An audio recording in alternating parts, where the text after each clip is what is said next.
Assalamualaikum warahmatullahi wabarakatuh. Selamat pagi dan selamat berjumpa kembali di channel Panggalan Tani. Hari ini di hari Minggu 17 November 2024, tepatnya di usia 83 hari setelah tanam cabai rawit kita yang menggunakan bibit cabutan. Kita akan melakukan perawatan lanjutannya sahabat tani di tanaman cabai rawit kita yang di lahan tanpa mulsa. Di usia 83 hari setelah tanam, kondisi tanaman cabai rawit kita seperti ini ya sobat tani. Nah, alhamdulillah walau ada beberapa kendala ya seperti ini ya sobat tani. Nah, ini adalah contoh dari serangan jamur Phytophthora ya, atau busuk ranting. Maka dari itu kita akan lakukan pengendalian ya. Memang tidak keseluruhan, tapi kalau sudah ada yang terjangkit serangan jamur itu biasanya itu lebih cepat menyebar ya sahabat tani, dan menyerang tanaman yang tidak terserang jamur ya. Maka dari itu kita akan kendalikan. Penyepraian kali ini itu kita hanya menggunakan bahan-bahan yang sebelumnya sudah kita berikan ya. Jadi intinya bahan-bahan itu sebelumnya sudah kita beli ya, di masa vegetatif ataupun di masa pertumbuhan kemarin ya. Hanya saja kita kali ini menambahkan fungisida yang sifatnya itu lebih kuat ya, fungisida sistemik. Jadi untuk insektisida dan nutrisi itu yang kita berikan kali ini adalah jenis-jenis nutrisi yang sebelumnya sudah kita berikan. Jadi kita tidak membeli lagi ya sahabat tani. Jadi inisiatif saya di sini itu menekan pengeluaran untuk nutrisi ataupun insektisida ya. Jadi kita gunakan apa yang ada ya. Dan sekarang tanaman cabai rawit kita itu sudah membentuk buah ya sahabat tani. Nah, seperti inilah karakter buah dari tanaman cabai rawit lokal tadi ya. Dan insya Allah kemungkinan di minggu selanjutnya kita akan menambahkan insektisida baru ya, untuk mencegah datangnya serangan hama lalat buah ya. Tetapi kali ini kita hanya menggunakan insektisida dan nutrisi yang sebelumnya sudah kita beli ya. Jadi kita tidak membeli lagi ya sahabat tani. Penyemprotan kali ini kita menggunakan fungisida yang sifatnya itu lebih kuat ya sahabat tani, dan untuk harganya sendiri cukup mahal ya. Dan juga kita akan menambahkan satu insektisida ya. Jadi insektisidanya kita rolling ya setiap kita lakukan penyepraiannya untuk mengendalikan hama trips ya.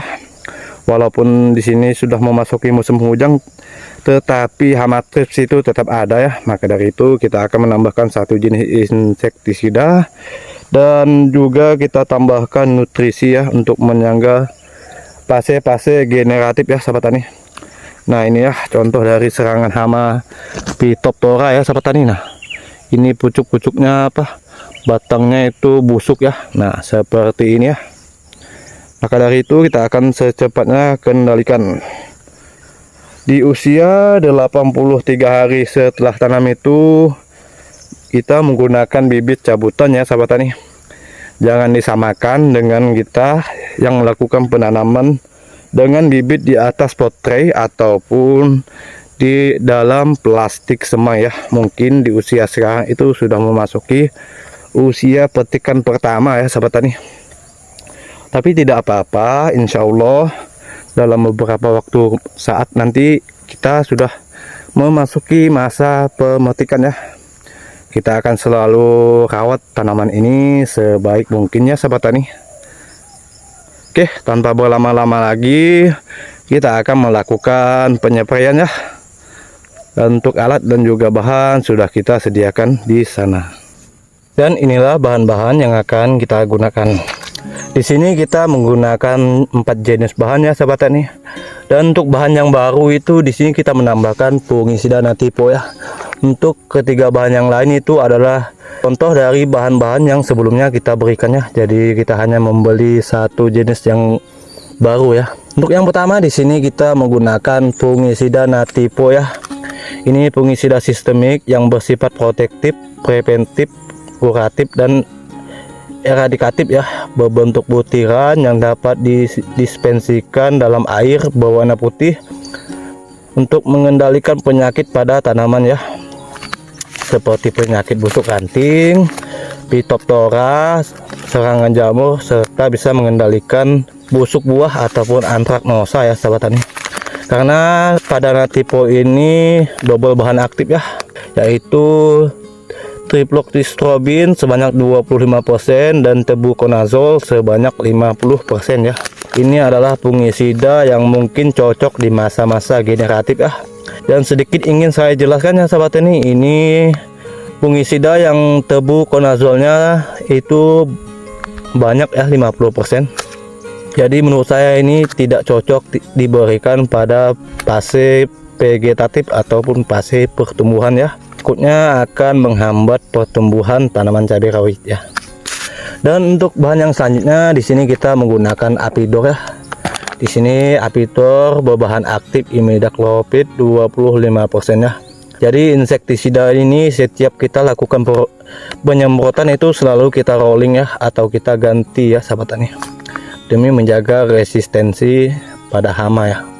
Ini Apidor bisa untuk mengendalikan hama serangga ya sahabat tani, seperti hama kutu daun, kutu kebu, serta belalang ya sahabat tani.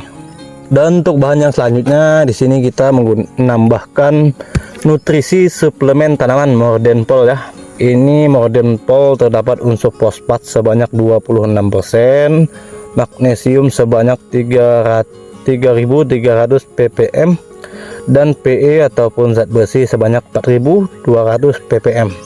Nah, ini sangat baik ya diberikan di fase vegetatif ataupun fase generatif ya.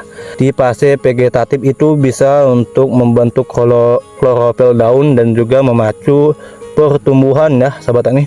Dan diberikan untuk fase generatif itu bisa memacu tunas-tunas baru serta bisa membentuk bunga ya sahabat tani.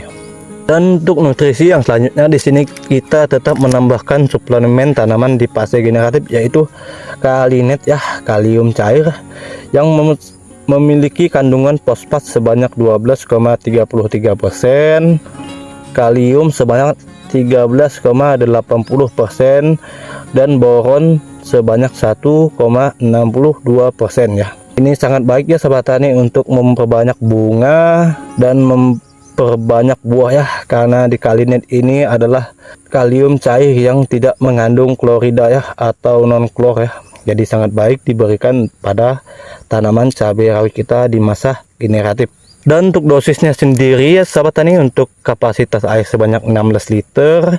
Di sini untuk fungisida Natiponya kita berikan sebanyak 2 sendok makan. Untuk Apidornya sendiri di sini kita berikan 1 sendok makan. Untuk Mordenpolnya di sini kita berikan 20 ml dan Kalinet kita berikan 30 ml. Oke sahabat tani, langsung kita tuang dan kita aduk dalam ember ya sahabat tani.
Oke sobat tani, alhamdulillah penyampaian kali ini sudah selesai kita lakukan ya. Dan sekarang sekitar jam 8:10 sobat tani.